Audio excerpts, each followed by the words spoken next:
مشاهدينا اهلا بحضراتكم في برنامج من سيزرع مليون. احنا موجودين النهارده مع وحوش النخل في مصر، هنا على ارض الفرافره، اجمل ارض في مصر وهي مستقبل الزراعه في مصر. الحقيقه انا انبهرت لما جيت هنا وشفت الخير اللي قدام حضراتكم ده، ما شاء الله مئات او الاف الافدنه مزروعه بالنخيل المجدول اللي بيعتبر اغلى واهم من نوع نخيل في العالم كله وهو النخيل المجدول. شفنا بفوتات، شفنا آلاف الأفدنة المزروعة بالنخيل على مساحة توصل ل 90,000 فدان هنا بمزارع الشربجي. رجالة بجد وحوش ما شاء الله لا قوة إلا بالله، بيدعموا الاستثمار والاقتصاد المصري في تعمير الصحراء. الحقيقة احنا معانا النهاردة هنشوف ازاي رجالة الشربجي وصلوا للنتائج دي مع الأستاذ محمد جمال. الراجل ده سنين طويلة، خبرة كبيرة في تعمير الأرض، في دعم الاستثمار في الأراضي الجديدة.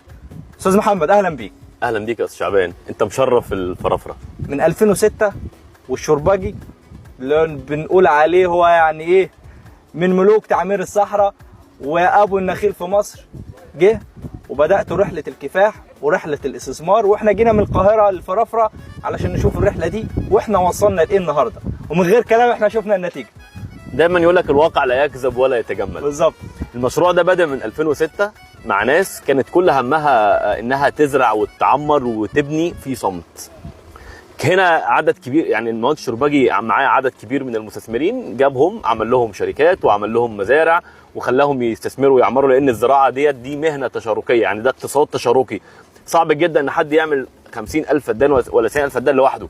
لو بنتكلم في التمر المجدول في 1000 فدان يعني حوالي 500-600 مليون جنيه، فما بالك بنتكلم بقى في 90,000 فدان، رقم ضخم جدا. الهدف بقى من مشروع بشار الشربجي ايه؟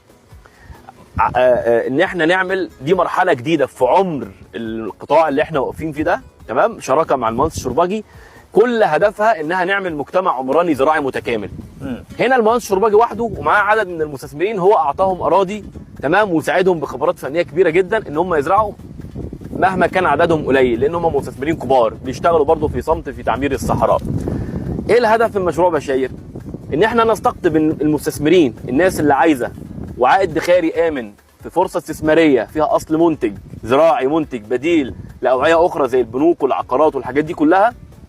مننا بنساهم في الخطه التنميه الشامله للرئيس عبد الفتاح السيسي، ومننا بنعمل مجتمع عمراني زراعي مش هيتعمل الا بالطبقه المتوسطه، سؤال الناس مهم. اللي هي عايزه 5 فدان و10 فدان. سؤال مهم جدا، هل الاستثمار الزراعي ممكن من وجهه نظرك من خبرتك ينافس الاستثمار في القطاعات الثانيه زي القطاع العمراني، قطاع البنوك وغيرها من القطاعات الثانيه؟ القطاع الاستثمار الزراعي ده قطاع مظلوم شويه في ان هو يبقى ثقافته منتشره عند الناس، بس احنا برضو خلي بال حضرتك الاستثمار الزراعي وتحديدا في قطاع النخيل، لان فدان النخيل بيعادل انتاج 23 فدان من المحاصيل. ما شاء الله. اقتصاد النخيل يا جماعه، اقتصاد النخيل ده اقتصاد يقام عليه دول. ثالث او رابع الدخل القومي السعودي من التمور. صحيح. الملك الملك عبد العزيز ال سعود قال ايه؟ قال عهد البترول ذاهب وعهد التمور قادم. تلتين انتاج، يعني نسبه كبيره جدا من الدخل القومي، ثالث او رابع مورد دولاري للاقتصاد السعودي تمور. ما شاء الله. فال5 فدان تمر او على 10 فدان او التمر اقتصاد، يعني اقتصاد يقام عليه دول، ما بالك بقى اسره عندها 5 فدان او 10 فدان. فدان النخل ب 500,000 جنيه. ما شاء الله. ب 500,000 جنيه. انا عايز بقى النخله اللي قدامنا دي ما شاء الله لا قوه الا بالله، انا الحقيقه منبهر بحجم الانتاج اللي فيها. انتاجها قد ايه؟ عمرها قد ايه؟ ما شاء الله. يعني نخله زي كده احنا دايما بنشوفها بس في الاراضي القديمه، ما بنشوفهاش في الاراضي الجديده.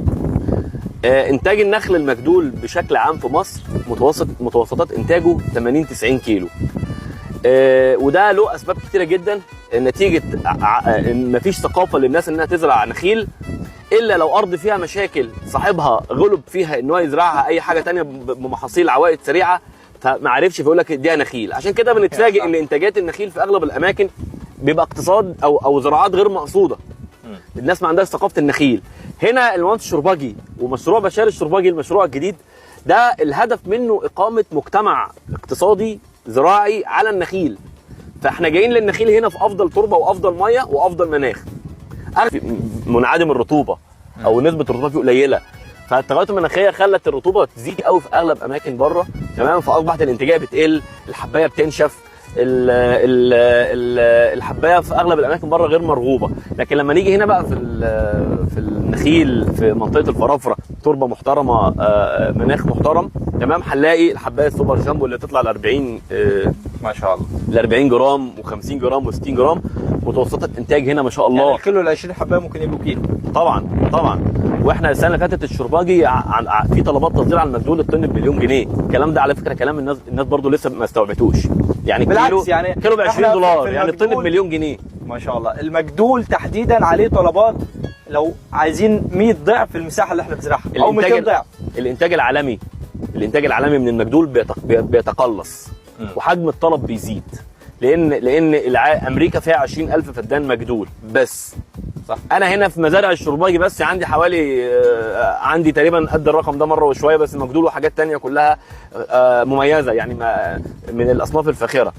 فالانتاج العالمي بيقل وحجم الطلب، الفجوه الغذائيه عماله تتسع ما بين حجم الطلب اللي مش قادر يلحق حجم الانتاج. فكل ما اي حد بيستثمر في امن غذائي واكل وشرب بيستثمر في الفجوه الغذائيه، يعني بيستثمر في التضخم.